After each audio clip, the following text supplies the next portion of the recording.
Hi dear students, आपने nucleic acid तो नाम सुना होगा। न्यूक्लिक एसिड न्यूक्लियस के अंदर मिलने वाला एसिड। न्यूक्लियस किसका? सेल का। हिंदी में बोलते हैं उसको कोशिका। तो सेल के न्यूक्लियस में जो एसिड मिलता है वो है न्यूक्लिक एसिड। दो टाइप का है न्यूक्लिक एसिड, एक डीएनए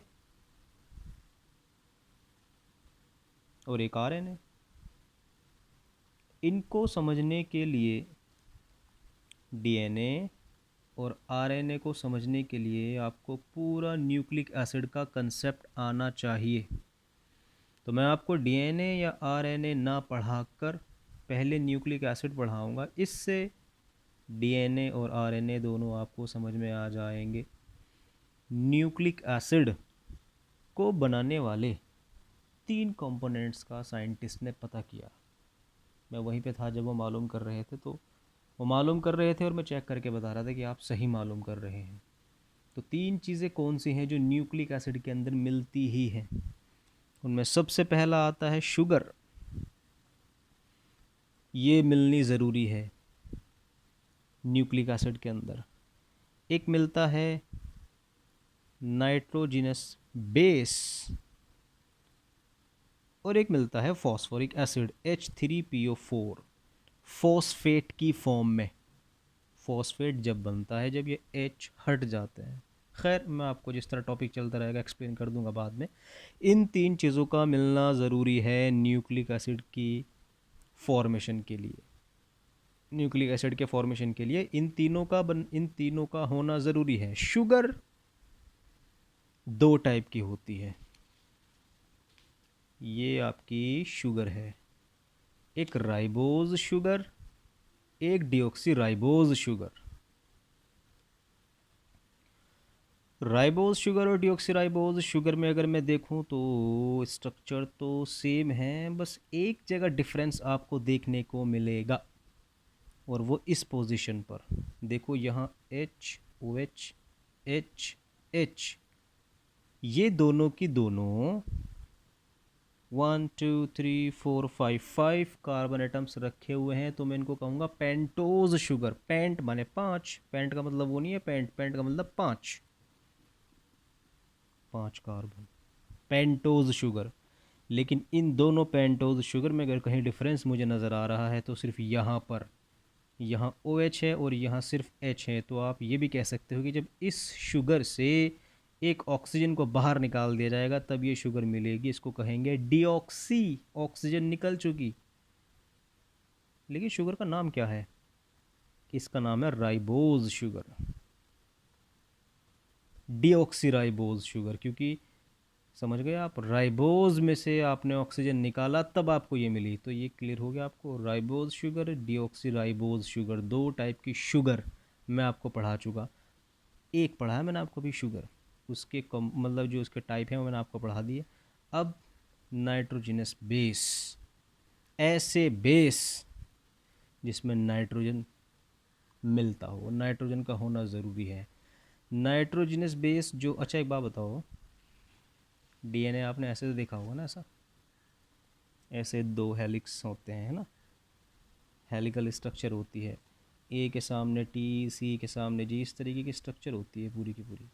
आज मैं आपको इस वीडियो के अंदर इस स्ट्रक्चर के पीछे की केमिस्ट्री पढ़ाऊंगा कि ये स्ट्रक्चर बन कैसे गई और ये डॉट डॉट से क्या होते हैं। ये हाइड्रोजन बॉन्ड हैं।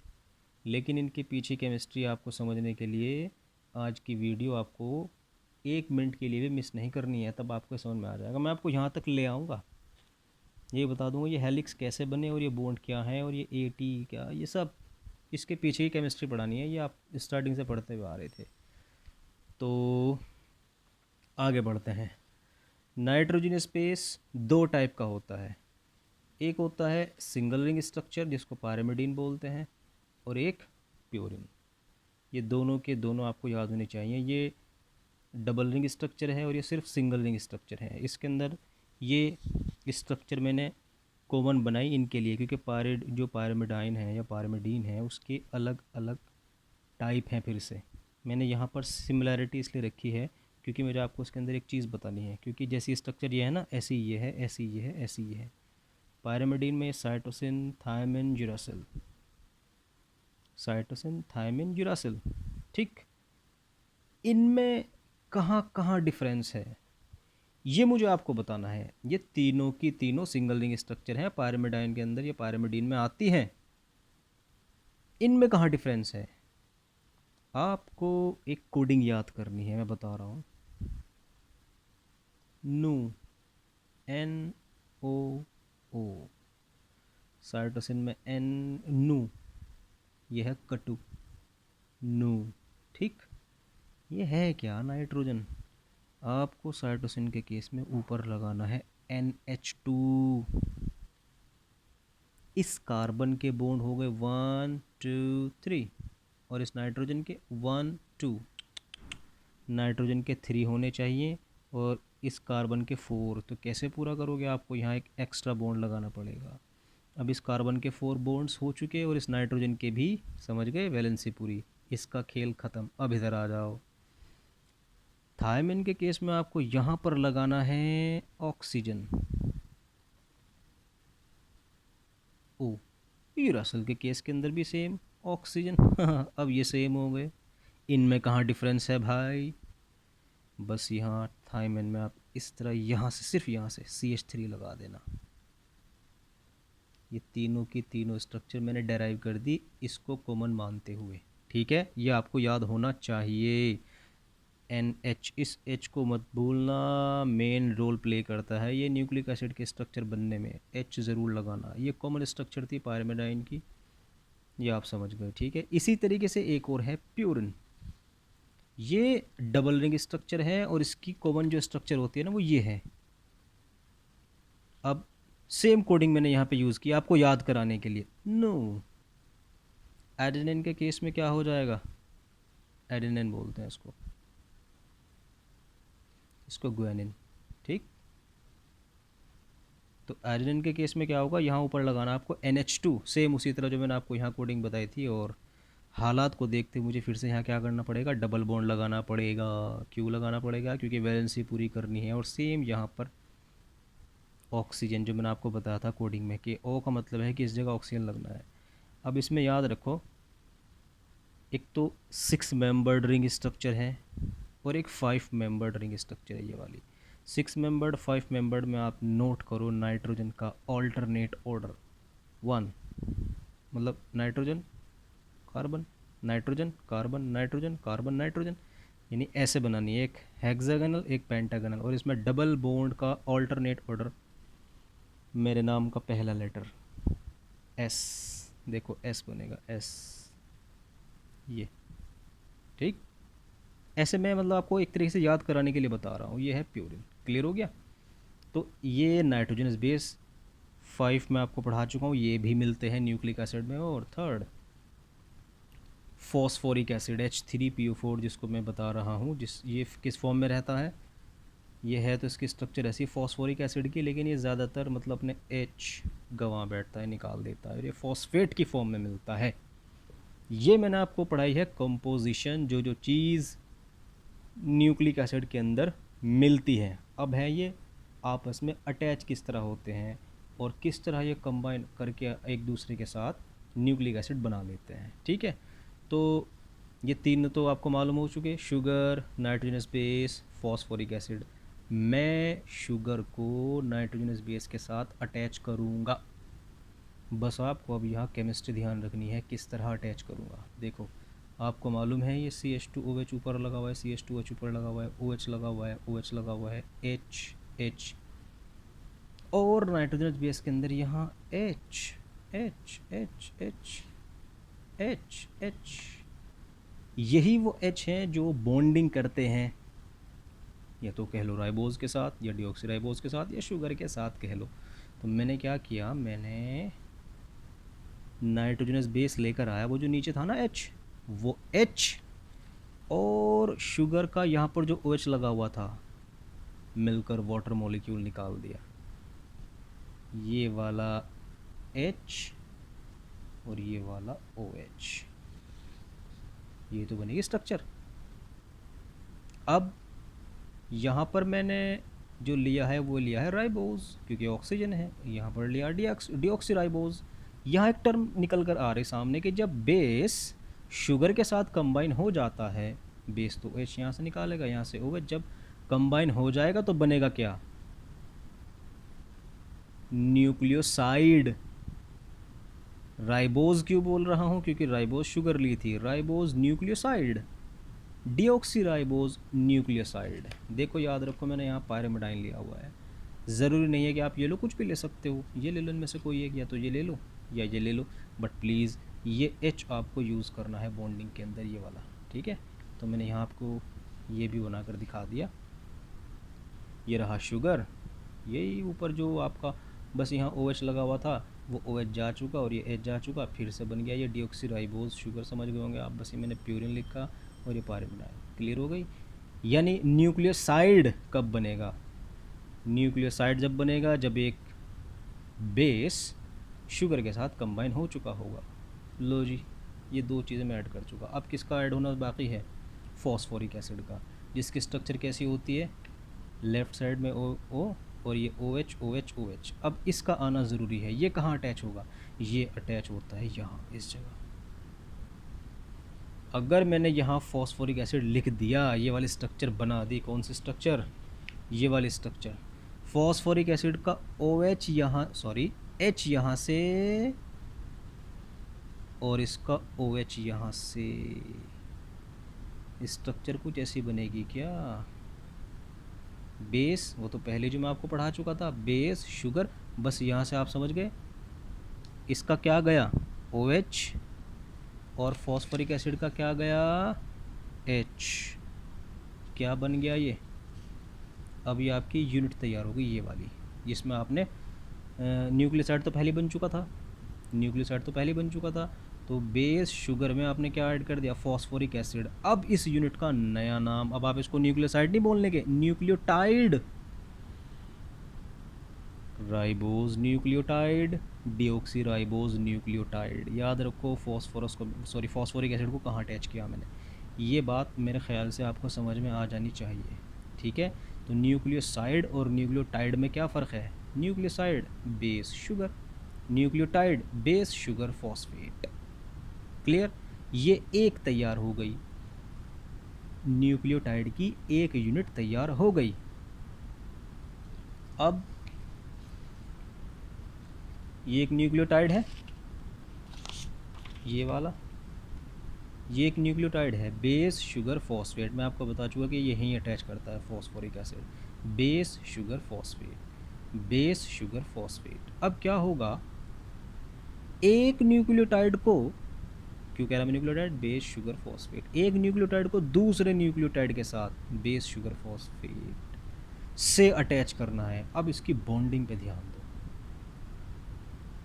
यहाँ से OH और यहाँ से H, वाटर मॉलिक्यूल निकलेगा तो बचेगा क्या? ये ऑक्सीजन। ये ऑक्सीजन इस कार्बन के OH निकलने की वजह से इस कार्बन के साथ बॉन्डिंग कर लेगा। यहाँ कुछ स्ट्रक्चर ऐसी होगी क्या? ये वाली बेस शुगर फॉस्फेट, वो जो नीचे लटका हुआ था, नीचे था OH, बॉन्डिंग में दिखा रहा था मैं उसको, वो तो गया, उस वो पूरा OH गया और यहाँ से H गया, और ये बेचारा जो ऑक्सीजन था ये इसके साथ बॉन्डिंग कर बैठा। तो एक न्यूक्लियोटाइड ये रहा, एक न्यूक्लियोटाइड ये रहा, पता मैं क्या बोलूँगा? Dinucleotide. और अगर मैं नीचे, समझ गए आप, अगर इसको बॉन्डिंग को मैं आगे बढ़ा दूँ, ट्राई न्यूक्लियोटाइड, फिर से यहाँ फॉस्फोरस का वही ऑक्सीजन आएगा। खैर मैंने आपको डाई न्यूक्लियोटाइड बता दिया कैसे बना। अब मैं इतना लंबा तो लिखने से रहा वो एग्ज़ाम के अंदर, इसकी एक शॉर्ट फॉर्म है। जैसे कि सबको मालूम है कि बेस तो यहीं पे अटैच होगा, चाहे प्यूरिन हो चाहे पायरिमिडाइन, कोई भी हो, यहीं पे अटैच होगा, इसकी पोजीशन ही यही है। तो साइंटिस्ट ने मेरे से पूछकर इसकी शॉर्ट फॉर्म तैयार की कुछ ऐसे, ये वाली, base sugar phosphate, base sugar phosphate, समझ गए ना? ये वाला बेस, बेस, यहाँ तो खैर आपको लिखना पड़ेगा, यहाँ सिर्फ बी लिखकर काम चल जाएगा, भाई कोई भी बेस मान ले। तो base sugar phosphate, base sugar phosphate, अब जो ये नीचे मतलब जो नेक्स्ट न्यूक्लियोटाइड आता है वो यहीं की इसी OH के थ्रू लिंक्ड होता है कि यहाँ से OH निकले और यहाँ से H निकले। तो ये इतना बड़ा ना लिखकर, ये वेल अंडरस्टूड पॉइंट है, सबको मालूम है कि भाई एक काम करो यहाँ पे फिर पी लिख दो, पी का मतलब फॉस्फेट, यानी नेक्स्ट न्यूक्लियोटाइड से आपको इसके थ्रू लिंक्ड होना है, इस OH के थ्रू। तो base sugar phosphate, base sugar phosphate, कहाँ तक लिखूँ? अब तो ये चेन लंबी होती चली जाएगी और ये पता नहीं कहाँ जा रही होगी। Base sugar phosphate, base sugar phosphate, clear. अब मैं क्या कर रहा हूँ, मैं इस चेन को लंबी कर रहा हूँ और आगे, और इसको भी और आगे कर दूँ। लो भाई चेन लंबी कर दी, बेस शुगर फॉस्फेट, और इसको पोलियो हो गया थोड़ा सा, ये पोलियो हो गया था इसको थोड़ा सा। Base sugar phosphate, base sugar phosphate, base sugar phosphate, base sugar, ये क्या है? Nucleotide, nucleotide, nucleotide. अब मैं ऐसी ही चेन इसके सामने लेकर आया, base sugar phosphate, base sugar phosphate, base sugar, वही है, यहाँ से आपका OH जाएगा, यहाँ फॉस्फोरिक एसिड लगा हुआ है, वो अपना OH निकालेगा, है ना। यहाँ अब मैं आपको असलियत बताने जा रहा हूँ, जो मैं आपको बेस बार बार बोल रहा था, अब उनको ज़रा लगा तो दूँ। ए के सामने हमेशा आता है कौन? टी। ये क्या है आपका टी के सामने क्या आता है? ए। ये क्या है? सी के सामने क्या आता है? जी के सामने क्या आता है? सी। यानी ये एक चेन है, इसको चाहे कितनी लंबी कर लो, पता नहीं कहाँ तक होगी ऐसे। ये तो ये जो चेन है ना आपकी, ये वो है जो आपको मैं पढ़ा रहा था स्टार्टिंग में, हेलिक्स। एक ही जो थ्रेड लाइक स्ट्रक्चर है, जिसको धागे नुमा स्ट्रक्चर को मैंने बनाया है धागे जैसी, वो उसके पीछे जो केमिस्ट्री है वो base sugar phosphate, base sugar, ये है सारी के सारी। वो तो इसको बना दिया और आपको सिर्फ मेन चीज़ दिखाई। क्या दिखाई? कि बस वो ए के सामने टी है, सी के सामने जी। अरे भाई ये धागे जैसे स्ट्रक्चर क्या है ये, जिसको आप हेलिक्स बोल रहे हो, इसके पीछे केमिस्ट्री ये है, इस तरह अरेंज्ड है सब के सब। अब ए के सामने टी है तो कितने बॉन्ड बनेंगे? 2 हाइड्रोजन बॉन्ड, और इसके भी 2 हाइड्रोजन बॉन्ड, और इसके बीच 3 हाइड्रोजन बॉन्ड बनेंगे, क्लियर। तो ये है आपकी डीएनए की स्ट्रक्चर है। डीएनए क्यों बोल रहा हूँ मैं आपको बता दूँ, मैंने आपको पढ़ाया है प्यूरिन कितना, एडेनिन एंड ग्वानिन, ठीक। और पायरिमिडाइन क्या पढ़ाया मैंने? कटु, है ना। प्लीज़ नोट करो, एडेनिन, ग्वानिन, साइटोसिन और थायमिन, ये सिर्फ और सिर्फ डीएनए के अंदर मिलते हैं। एडेनिन, साइटोसिन, थायमिन, ग्वानिन, सिर्फ और सिर्फ डीएनए।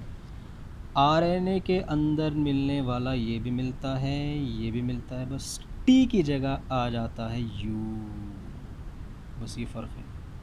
तो ये जो मैंने स्ट्रक्चर बनाई है, इसमें ए के सामने टी के सामने ए बनाया नहीं, एक्चुअल में क्या बनाया है, ये डीएनए की स्ट्रक्चर बनाई है। अगर मैंने टी की जगह यू कर दिया ना, तो फिर मैं आरएनए की स्ट्रक्चर बना रहा हूँ। आरएनए मालूम है कैसा होता है? ऐसा, ये सिंगल स्ट्रैंडेड होता है, ऐसे करके, ऐसे।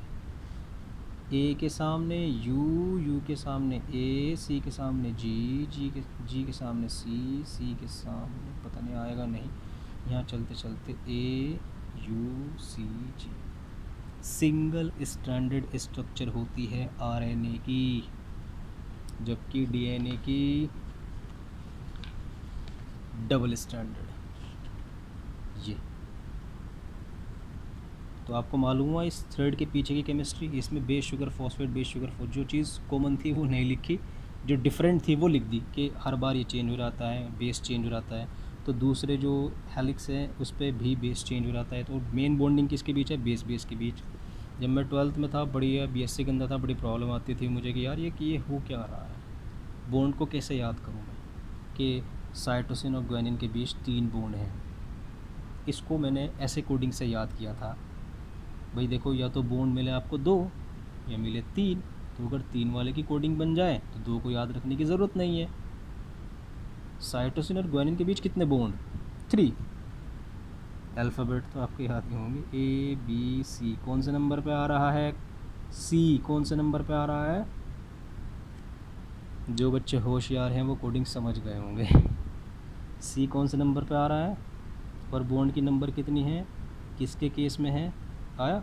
मैं आगे नहीं बताऊंगा, ये सिर्फ जो होशियार बच्चे हैं वो समझ गए होंगे। वैसे मैं बता दूं क्योंकि होशियार बच्चे ही नहीं और भी इसको वीडियो देख रहे होंगे। सी तीसरे नंबर पे आ रहा है तो सी के पास 3 ही बॉन्ड बनेंगे हाइड्रोजन, ऐसे याद करना है। और जब सी और जी के बीच 3 बॉन्ड याद हो गए तो ऑटोमेटिकली दूसरा याद हो जाएगा कि ए और टी के बीच कितने बॉन्ड बन रहे हैं। ठीक, तो न्यूक्लिक एसिड को न्यूक्लिक एसिड क्यों कहा जाता है, मतलब सॉरी इसको डीएनए को डीऑक्सी राइबो न्यूक्लिक एसिड क्यों कहा जाता है, क्योंकि इसमें डीऑक्सी राइबोज शुगर मिलती है, न्यूक्लियस के अंदर मिलता है। एसिड कौन सा है, फॉस्फोरिक एसिड। बात समझ में आ गई, डीऑक्सी राइबो न्यूक्लिक एसिड, ये आप समझ गए होंगे, ribo nucleic acid, ribose nucleic acid, ये इसमें राइबोज शुगर मिलती है।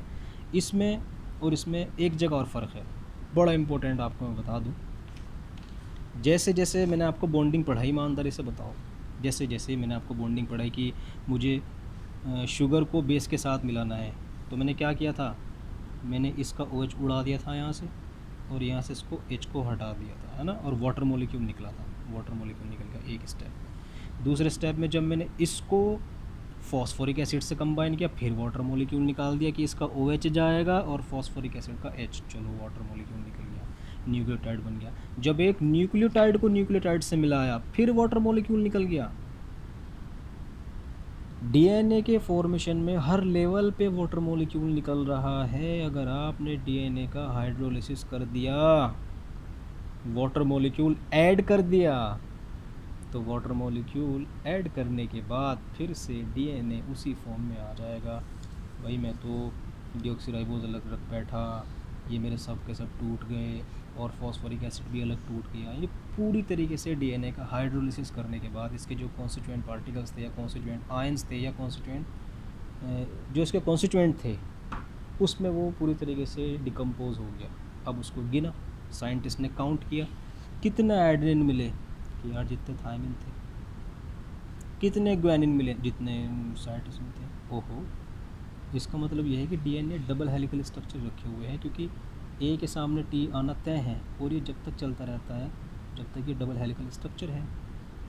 अगर ऐसा हो जाता, मतलब ये तो डीएनए के केस में है, ए के इक्वल है टी और जी के इक्वल है सी, ये तो डीएनए के अंदर फिक्स है। इससे मुझे ये पता लगता है कि डीएनए डबल हेलिकल स्ट्रक्चर रखे हुए हैं, क्योंकि जितना ए उतना टी, जितना जी उतना सी, ये डबल हेलिकल स्ट्रक्चर में ही पॉसिबल है। डीएनए के बारे, आरएनए के बारे में क्या ख्याल है आपका, जी के सामने सी, ए के सामने कहाँ है यू के सामने, तो ये रेशो अलग देंगे, जितना ए है उतना यू नहीं हो पाया, जितना सी है उतना जी नहीं हो पाया। क्यों, क्योंकि ये डबल स्ट्रक्चर थोड़ी थी कि ए के सामने यही आना तय है, जितना ए उतना यू, जितना यू उतना, ना वो तो वहीं रुक गई थी। तो प्यूरिन पायरिमिडाइन का रेशो आरएनए के अंदर हाइड्रोलिसिस करने के बाद इक्वल नहीं आता, डीएनए में आता है। ये प्रूफ करता है डीएनए के डबल हेलिकल स्ट्रक्चर को। यहाँ तक कोई प्रॉब्लम हुई आपको? अब आपको अगर याद हो गया होगा तो प्लीज़ डीएनए और आरएनए में चुपचाप डिफरेंस सुन लो। डीऑक्सीराइबोज शुगर मिलती है, राइबोज शुगर मिलती है, जो इसके अंदर नाइट्रोजनस बेस हैं वो ए सी टी जी, इसमें ए सी टी यू। थर्ड, इसमें प्यूरिन और पायरिमिडाइन का रेशियो सेम रहता है हाइड्रोलिसिस करने के बाद, इसमें प्यूरिन पायरिमिडाइन का रेशियो सेम नहीं रहता। ये डबल हेलिकल स्ट्रक्चर है, सिंगल, समझ गए। फिफ्थ, डीएनए न्यूक्लियस के अंदर बनता है सेल में, डीएनए सेल के न्यूक्लियस में बनता है, न्यूक्लियस में ही रहता है, न्यूक्लियस में बनकर साइटोप्लाज्म के अंदर आ जाता है। ये आपकी सेल है जो आपने पढ़ी होगी, ये आपका न्यूक्लियस है, बाहर आ जाता है आरएनए। ये 5 डिफरेंसेस मैं आपको पढ़ा चुका हूँ। Any problem? मेरे ख्याल से अब ये टॉपिक आपको क्लियर हो जाना चाहिए। आज के लिए इतना ही। प्लीज़ इस वीडियो को उन लोगों तक, उन स्टूडेंट तक ज़रूर पहुँचाना जो बेचारे ट्यूशन नहीं लगा पाते। ठीक है, बाय।